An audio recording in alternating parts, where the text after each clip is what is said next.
Seja bem-vindo ao Café com Informação. Aqui não tem noticiário engessado, não tem jargão que parece feito para afastar quem vive o dia a dia do campo. Aqui a conversa é outra, é resenha, é olhar crítico, mais leve. É espaço para entender o agro não apenas como número, mas como vida real, porque o agro não é somente safra, preço ou exportação. O agro é decisão dentro da porteira, é o desafio de enfrentar um clima que nem sempre colabora, é a coragem de investir em tecnologia, é a necessidade de manter sanidade e eficiência, é a política pública que pode ajudar ou atrapalhar, é a imagem do Brasil lá fora, em um mercado global cada vez mais competitivo.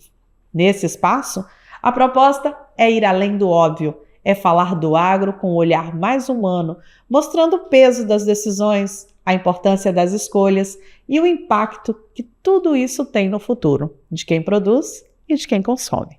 Porque no final, o agro é feito de gente, de famílias, de histórias, de trabalho, de sol a sol, de persistência diante das dificuldades.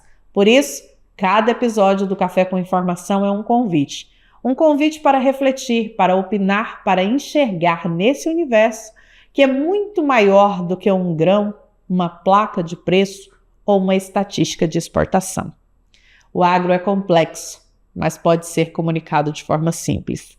E é esse o caminho que vamos seguir juntos a partir de agora.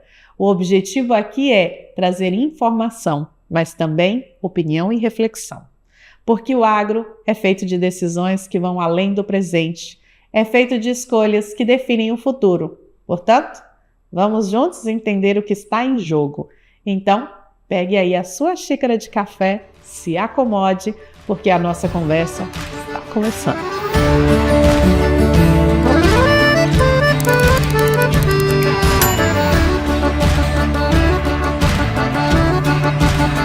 O Brasil vem construindo safras recordes de soja há alguns anos e isso não é coincidência. Na safra mais recente, chegamos a 171 milhões de toneladas, um marco na nossa história agrícola. E já existe projeção para que possamos bater a casa dos 180 milhões de toneladas entre 2025 e 2026. Um número impressionante que mostra a força da nossa agricultura. Mas como sempre digo, é preciso cuidado ao celebrar antecipadamente.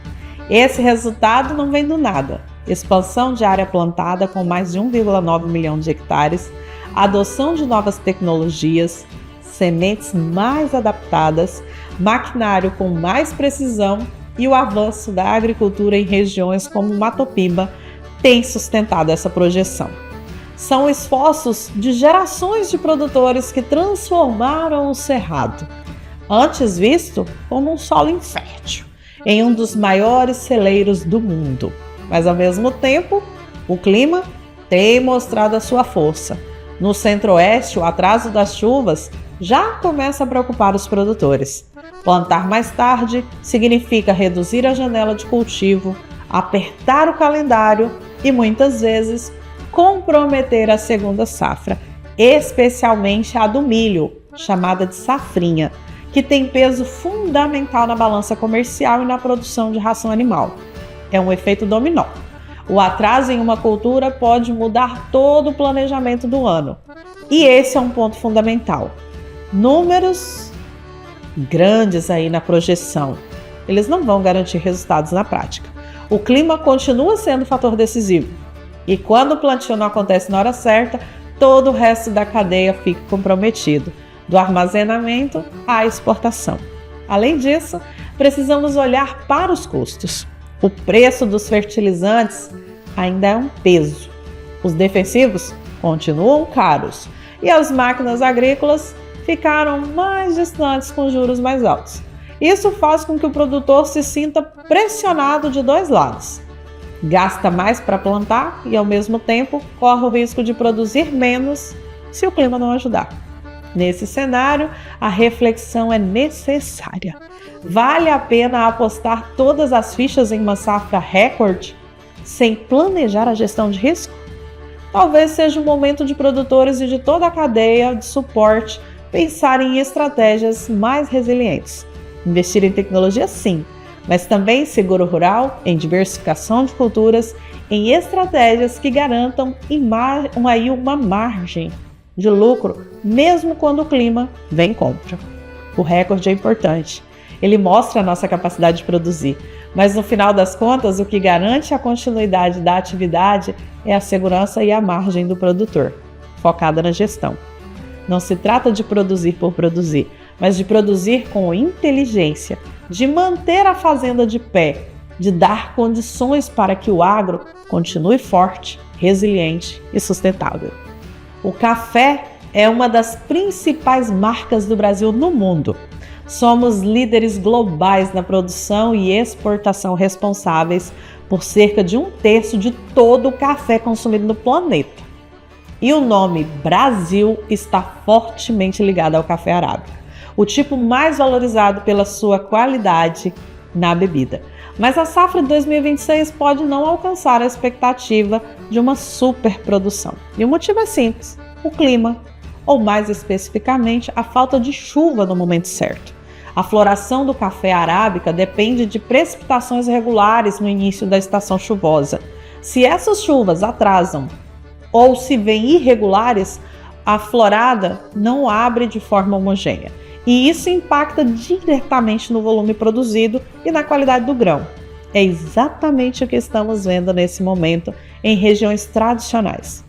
No sul de Minas, no Alto Parnaíba, na Mantiqueira, no Espírito Santo, na Bahia. Em áreas de Goiás e de São Paulo, produtores já relataram a inconsistência na florada.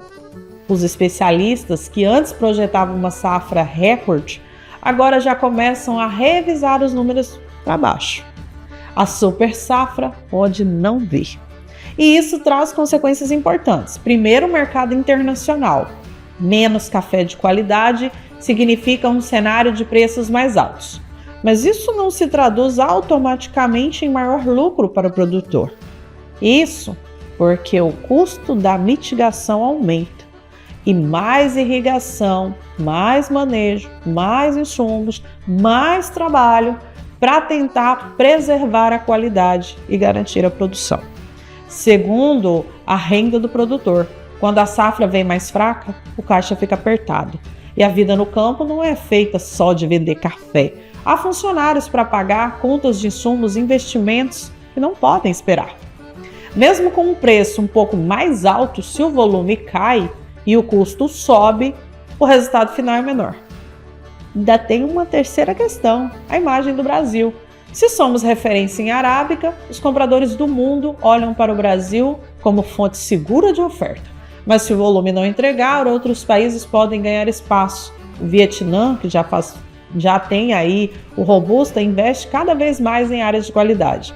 A Colômbia tem marca de bebida especial. E até países africanos podem surgir com mais força. O mercado não espera. E aqui vale um recorte regional.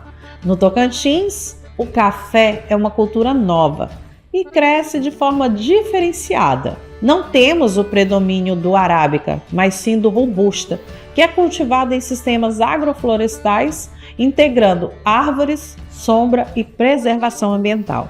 É uma produção que ainda engatinha em termos de volume, mas que mostra como é possível usar técnicas modernas para tornar uma cultura viável, mesmo em um território que não tem tradição na cultura. É um exemplo de adaptação estratégica. Usar o que o clima e o solo oferecem e transformam em oportunidades. A lição que o café nos deixa é clara. O clima continua sendo o senhor absoluto do jogo. Ele pode definir ganhos ou as perdas. Por isso, o produtor precisa de apoio, pesquisa, tecnologia, políticas que incentivem a irrigação, a adaptação genética, o uso de sistemas mais resilientes. E nós, como sociedades, precisamos entender que a xícara de café de cada manhã não é um ato simples. Ela carrega trabalho, risco, investimento e uma luta constante contra as incertezas, principalmente do clima. A citricultura brasileira, especialmente em São Paulo e Minas Gerais, enfrenta hoje um de seus maiores desafios. Estou falando do green. um HLB, uma doença grave transmitida pelo pticilídeo, um pequeno inseto que se alimenta das plantas e leva o bactério para dentro do pomar. Segundo levantamentos recentes, quase metade do cinturão citrícola do país já apresenta algum grau de contaminação. Na prática, isso significa frutos deformados, sem sabor, verdes, mesmo quando já estão maduros. Frutos que não servem para o consumidor e muitas vezes nem para a indústria de sucos. E aqui está um ponto fundamental. O Brasil responde hoje por cerca de 70% do suco de laranja exportado no mundo. Nossas laranjas estão presentes nas prateleiras dos Estados Unidos, da Europa, da Ásia, e se a doença não for controlada, o impacto vai muito, muito além da porteira. Ele afeta a economia, a balança comercial e a própria imagem do Brasil como fornecedor confiável de alimentos. As estimativas mais conservadoras apontam prejuízos superiores a 120 milhões de dólares por ano. Mas acontece que essa conta não é apenas do produtor. A perda de produção afeta as indústrias que dependem do suco, afeta exportadores, afeta o governo na arrecadação de impostos e chega ao consumidor, que pode pagar mais caro pelo produto final. É um problema que vai se espalhando por toda a cadeia, como um efeito cascata. E o grande desafio é que não existe cura eficaz. O controle se baseia em um manejo integrado e disciplinado. É preciso monitorar os pomares constantemente, identificar plantas suspeitas, eliminar aquelas que estão contaminadas, replantar com mudas certificadas, fazer podas e tratamentos adequados. Também há investimento em pesquisas para variedades mais resistentes, mas tudo isso custa caro. E a realidade é que nem todo produtor tem recursos para aplicar todas essas medidas. Imagine o pequeno produtor que tem um pomar de poucos hectares. Ele vive do que produz e, de repente, vê sua produção comprometida. O custo para replantar e manter o controle é muito maior. Nesse cenário, muitos simplesmente abandonam a atividade ou passam a produzir de forma mais frágil, o que agrava o problema. Esse é um alerta claro para o papel das políticas públicas e da cooperação entre produtores. Nenhum produtor vai conseguir vencer no green sozinho. É preciso haver extensão rural, programas de apoio, parcerias com universidades, institutos de pesquisa e governo. É preciso também que os consumidores entendam o que está por trás do suco de laranja que chega à sua mesa. O green mostra como uma doença pode afetar um setor inteiro, mas também mostra como o agronegócio precisa estar preparado para respostas coletivas. Quando falamos em sanidade vegetal, não existe muro entre uma fazenda e outra.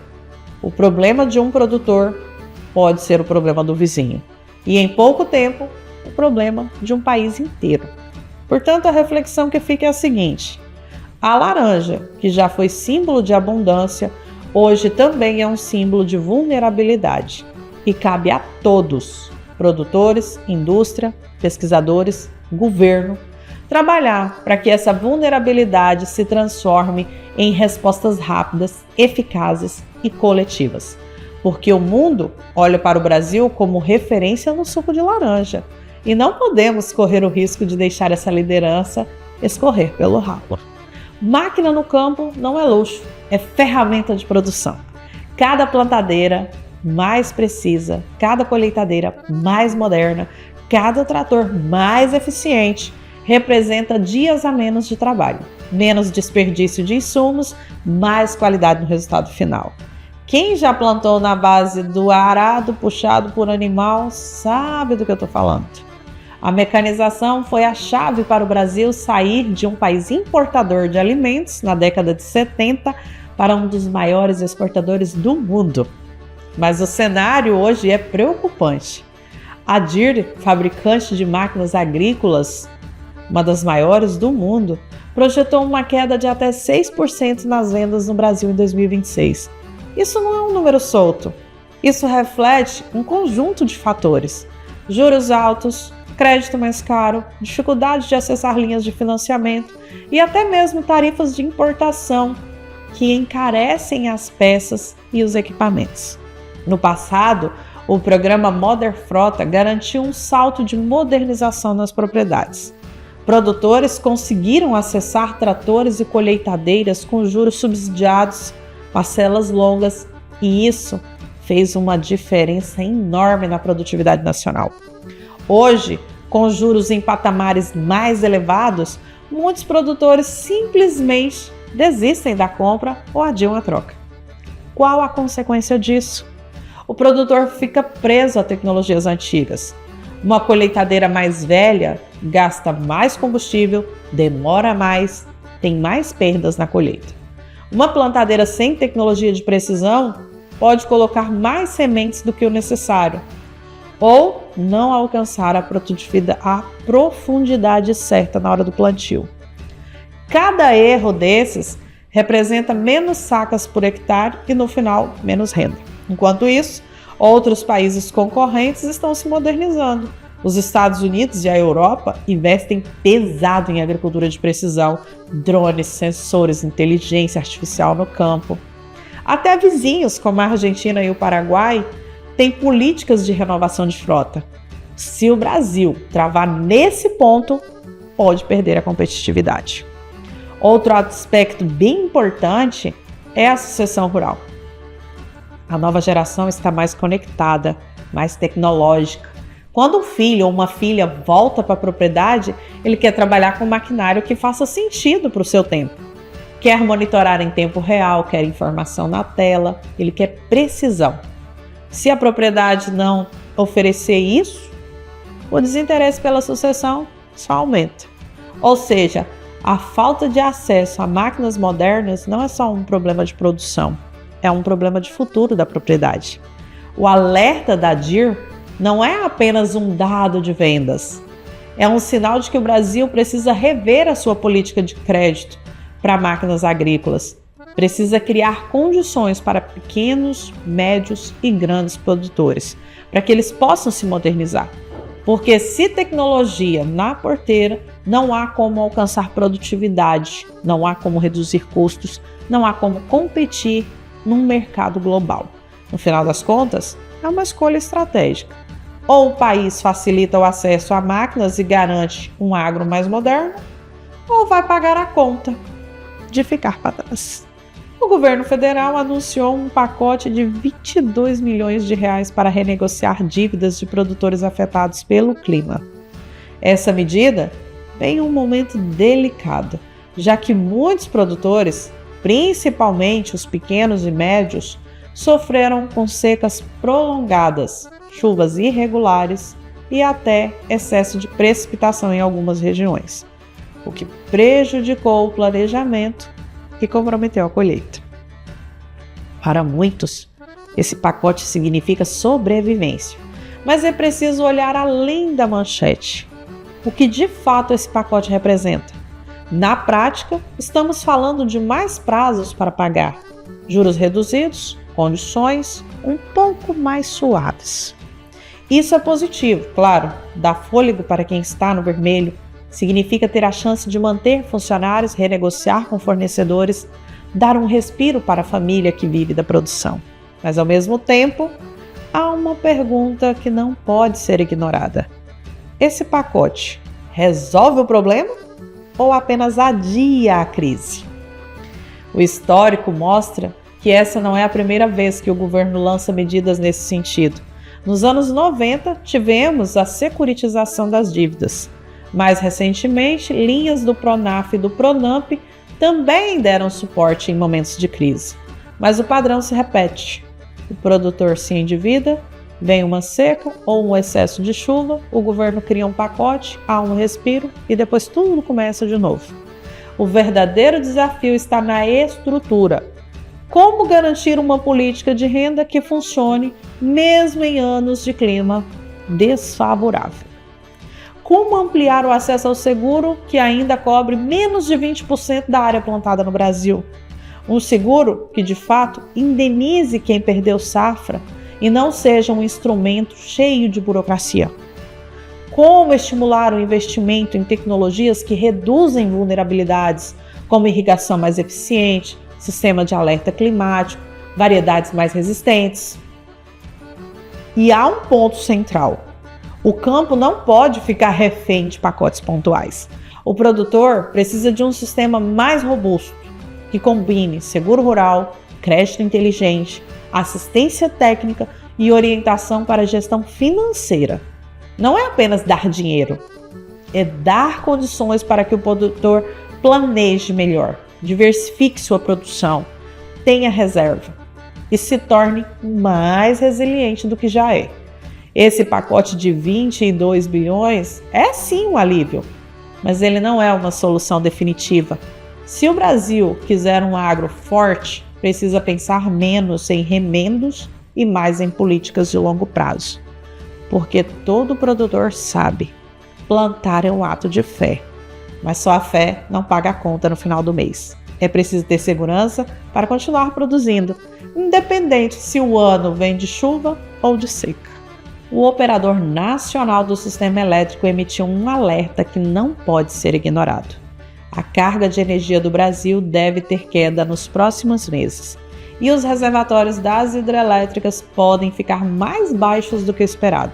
Isso pode parecer um tema distante para quem olha só o noticiário, mas para o agro é um recado direto. Energia é um insumo tão essencial quanto adubo, água ou semente. O campo depende de energia para tudo: para a irrigação de áreas extensas, para a secagem de grãos logo após a colheita, para a refrigeração de leite, carnes, frutas e hortaliças, e até para movimentar equipamentos para o bombeamento de água em propriedades rurais. Quando a energia falha ou se torna mais caro, tudo isso vira um peso a mais no custo da produção. E em um mercado onde a margem já está espremida, apertada, qualquer peso extra pode definir quem tem lucro e quem fica no vermelho. A situação se agrava porque o clima irregular tem afetado as hidrelétricas, que representam cerca de 60% da matriz energética brasileira. Com menos chuva nos reservatórios, a geração diminui. E nesse cenário, o sistema precisa acionar as termoelétricas, que são mais caras, mais poluentes e impactam diretamente a conta de luz. A nossa conta, não só a do produtor. O produtor paga duas vezes: paga na produção com mais custos e paga na conta de energia com tarifas mais altas. Mas há caminhos. Muitos produtores já investem em energia solar fotovoltaica, que avança em diversas regiões do país. Trata-se de uma fonte limpa, que reduz a dependência do sistema e garante mais previsibilidade para quem produz. Outras regiões, especialmente aquelas ligadas à produção de cana-de-açúcar ou de resíduos florestais, encontram na biomassa uma alternativa viável, gerando energia a partir do que antes era descarte. O problema é que essas soluções também exigem investimento. E investimento pede crédito. Muitos produtores, especialmente pequenos e médios, não têm acesso facilitado ao financiamento para instalar os painéis solares, sistemas de biomassa ou outras tecnologias aí da matriz energética limpa. Então a questão não é só técnica, é também política pública e de estratégia de país. O recado é claro: o futuro do agro está cada vez mais conectado à matriz energética. Produzir com eficiência energética vai se tornar diferencial de competitividade. Quem se antecipar e investir nisso vai ter vantagem. Quem ficar parado vai pagar mais caro. A reflexão que fica é: não existe mais separação entre agricultura, clima e energia. É um tripé que precisa ser pensado em conjunto. Quando o clima falha, a energia fica mais cara. Quando a energia pesa, a produção encolhe. E quando a produção encolhe, o impacto chega até a mesa do consumidor. Por isso, o agro precisa estar atento e cobrar políticas, mas também buscar alternativas para produzir de forma mais segura e menos vulnerável. No meio de tantos desafios, clima, mercado, custos, a palavra que mais faz sentido para o agro brasileiro é inovação. E quando falo em inovação, não estou me referindo apenas a grandes revoluções tecnológicas, mas também a soluções que chegam ao campo e transformam a rotina de quem produz. Um exemplo é o biochar, produzido a partir do bagaço de cana. Pesquisas já mostram que esse insumo tem potencial para melhorar a estrutura do solo, aumentar a capacidade de reter água, reduzir a emissão de gases e ainda gerar créditos de carbono. É a ciência mostrando que é possível unir sustentabilidade e economia no mesmo pacote. Outro exemplo é a integração lavoura-pecuária-floresta, o ILPF, que se consolida cada vez mais como um sistema de produção inteligente. Nas áreas onde é aplicado, a pastagem ganha vida novamente, a sombra das árvores melhora o conforto animal, a diversificação reduz riscos e a produtividade por hectare dispara. E não é só teoria. Produtores do Mato Grosso, de Goiás, de Minas Gerais e cada vez mais do Tocantins já mostram resultados concretos de como o ILPF pode ser uma resposta eficaz aos desafios do campo. E aqui vale destacar o papel do Tocantins. Embora seja um estado jovem, parte do Mato Piba, ele já se destaca como médias de produtividade acima da média nacional em várias culturas. Isso não acontece por acaso. É o resultado do trabalho da Embrapa em parceria com a assistência técnica, especialmente por meio das unidades de referências tecnológicas, as URTs. Nessas áreas, o conhecimento científico se transforma em prática de campo, mostrando ao produtor como é possível produzir mais e melhor, chamam-se multiplicadores, de forma sustentável e economicamente viável. O desafio é escalar. Como levar esses resultados para milhares de produtores pequenos e médios? É preciso crédito, incentivos, mas também mudança de mentalidade. É preciso entender que inovação não é gasto, é investimento. Cada tecnologia adotada é uma garantia a mais contra o clima, contra a oscilação do mercado, contra as incertezas do futuro. O recado é claro: o agro do futuro não vai ser definido apenas pelo tamanho da área, mas pela capacidade de produzir com eficiência, sustentabilidade e inteligência. O Brasil tem ciência, tem produtor capaz, tem solo e clima. O que precisamos é transformar esse potencial em realidade cada vez mais ampla. E esse futuro começa agora, com a decisão tomada dentro da porteira. O agro é feito de desafios, mas também de oportunidades. A cada safra, a cada decisão, dentro da porteira, está em jogo mais do que números. Está em jogo futuros do campo, a vida de famílias, o suprimento de alimentos que chega à mesa de milhões de pessoas. E nesse cenário, a comunicação tem um papel decisivo. Não é apenas sobre noticiar fatos ou celebrar resultados, é sobre traduzir o que acontece no campo para toda a sociedade.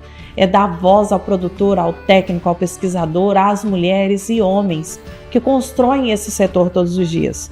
É mostrar que o agro não é distante, mas faz parte da vida de cada um de nós. O Café com Informação é isso, um espaço para refletir, opinar, conectar o agro às pessoas, porque números sozinhos não dizem tudo. O que dá sentido a eles é a história que está por trás, é a voz que faz ecoar além da porteira. Então eu deixo um convite. Se você quer participar dessa conversa, entre no nosso grupo de WhatsApp sobre comunicação no agronegócio. Lá a gente troca ideias, compartilha experiências e se fortalece junto. O link está na descrição e não esqueça, siga também nas redes sociais, no Instagram. Você me encontra como Ludoagro e na página da Engenho Comunicação tem muito mais conteúdos, bastidores, reflexões e muita informação para você. Porque a comunicação é um insumo tão essencial quanto água ou solo. Quem comunica bem, colhe melhor. E esse é o caminho que a gente quer trilhar junto com você. Até o próximo episódio do Café com Informação.